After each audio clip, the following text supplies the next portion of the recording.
Ngunit paano nga ba talaga ang mag-invest at yumaman?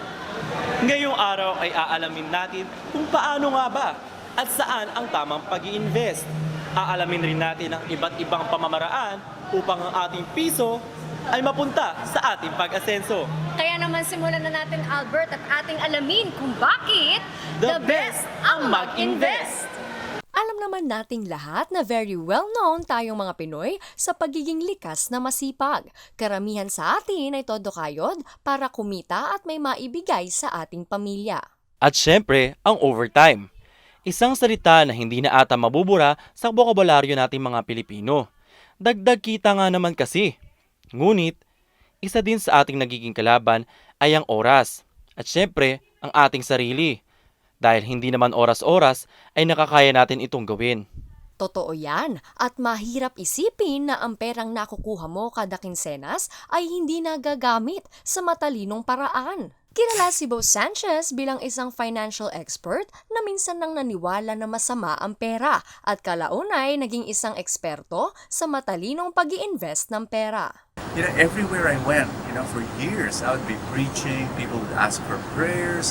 Half of the time, 50% of their needs were about money. And I could not do anything about it. I couldn't even give advice because I didn't know. I didn't know how money worked. So it was so frustrating that I told myself at a certain point, when I was 30 years old, I said, a little earlier than that, I said, I'm going to be financially blessed, but only for the purpose of blessing other people. So I discovered a new meaning for money. Madami ng tao ang natulungan ni Mr. Bo Sanchez sa pag-i-invest. At ngayong araw, dalawa sa ating kababayan ang kanyang pagbibigyan ng payo. Meron tayong 3 stages sa buhay na pagdadaanan. Papasok dito ang young adult. Ito ang edad kung saan magsisimula pa lang ang iyong career. Dito pumapasok ang gusto nilang magkaroon ng sariling bahay at bumili ng dream house. Kaya kinakailangan na mag-isip na sila ng investment instrument na komportable sila and at the same time, meron silang knowledge. I would recommend really the stock market. I really would.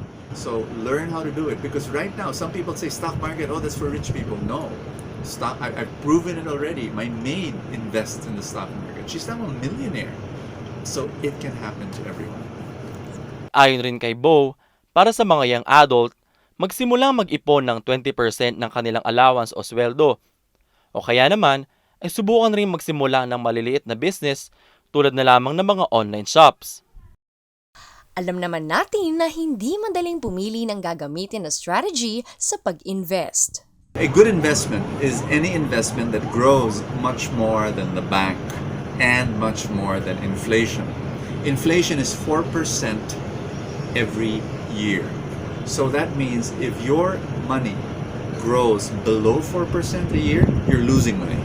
So if let's say the bank savings account gives you less than 1% a year, so you're losing money. It's not a good investment. That's why you never put your long-term investments in the bank, because then it doesn't, it really loses. So what you want to do is you look for an investment that grows higher than the inflation rate. Now that is what you really want.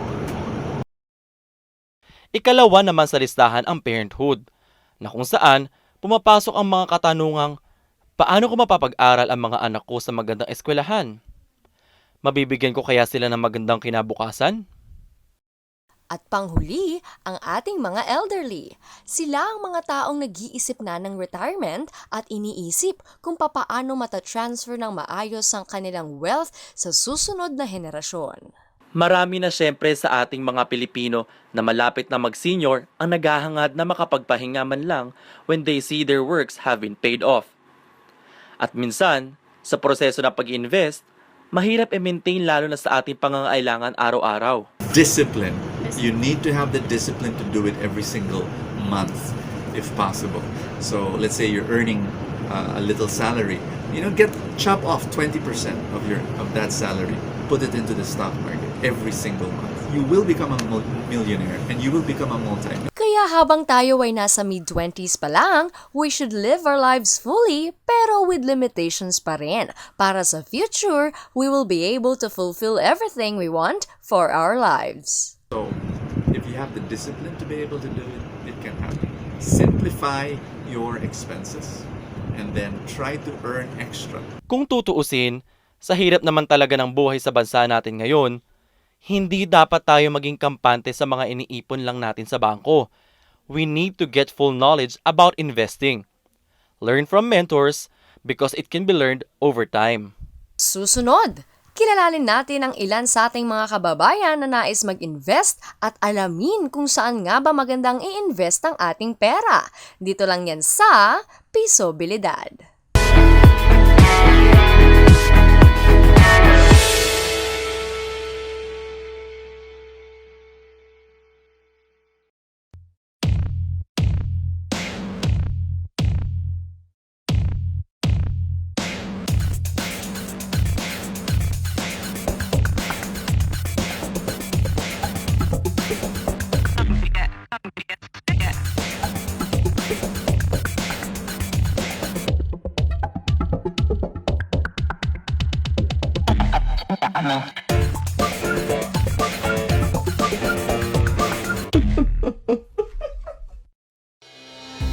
I expect no sa lingkod Gabiteño sa Thursday. Hindi lang siya excited, talaga nakakatulong siya.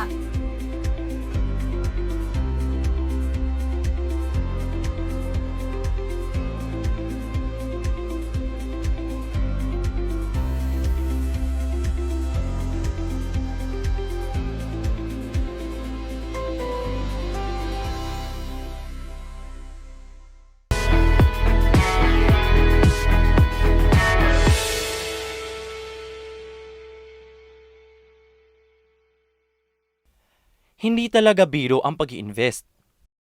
Katulad nga ng nasabi ni Bo Sanchez, it takes discipline. Pero alam mo ba na sa panahon ngayon, lahat ng edad ay interesado na sa investment? Totoo yan, Harleen. May nakilala nga tayong isa ring millennial na nais na agad mag-invest.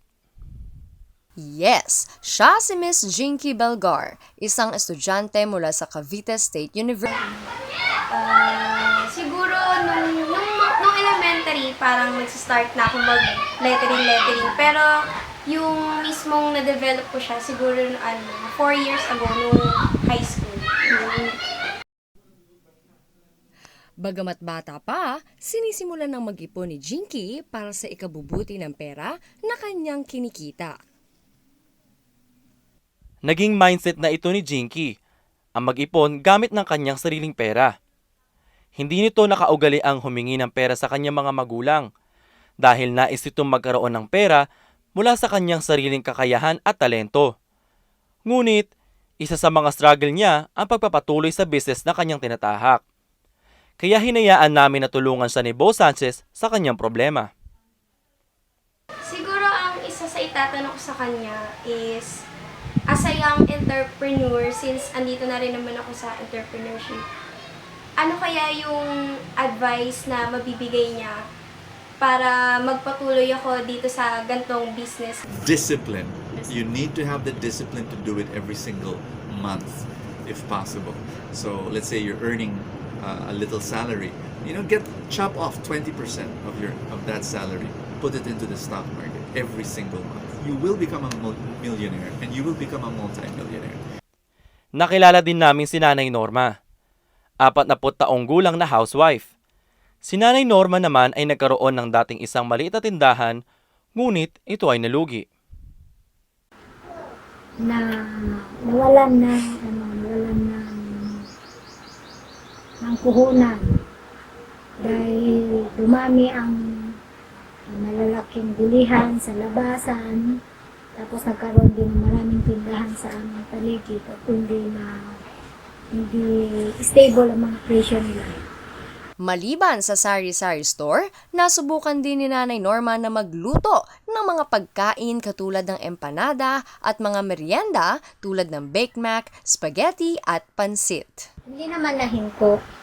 Hindi ko na lang ituloy-tuloy ang pagluluto ng pang-almusal. Pero ang pa-order ko po ay para pa rin, continuous pa rin. Parati pong may mga nag-order. Ganun pa rin po karami. Minsan hindi lang isang tao. Pero kinakaya ko po yung gawa ng kailangan namin ng dagdag na kita na income para sa pag-aaral ng mga anak ko. Ang pagkakaroon ng business ay isang uri ng investment. Ngunit, sa naging kaso ni Nanay Norma, hindi bumalik sa kanya ang naging puhunan niya. O kung bumalik man, ay maliit o sakto na lang na naging dahilan ng pagkalugi ng kanyang negosyo. Ngunit ayon kay Bo, hindi pa rin siya dapat mawalan ng pag-asa. Payo pa niya, magtanong sa eksperto para sa tamang Ang gusto kong tanungin sa kanya, kung paano maipapalago yung maliit na puhunan kung magkakaroon ako ng pagkakataon na magkaroon ng puhunan. The bank savings account gives you less than 1% a year. So you're losing money. It's not a good investment. That's why you never put your long-term investments in the bank, because then it doesn't, it really loses. So what you want to do is you look for an investment that grows higher than the inflation rate. Now that is what you really want. You know what? I would always tell Filipinos, get out of debt if you can, because debt's gonna eat you up alive. Ayan, Albert! Sana'y maraming natutunan ng ating televiewers tungkol sa investment. At sana hindi na sila matakot mag-invest dahil nalaman naman natin na wala namang dapat katakutan. Basta kailangan, alam mo lang kung saan ang tamang investment at samahan ng konting sipag at tiyaga.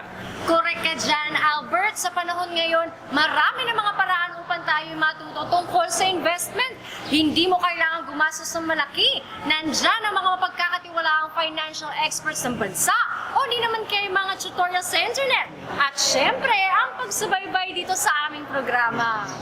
Tama ka dyan, Harleen.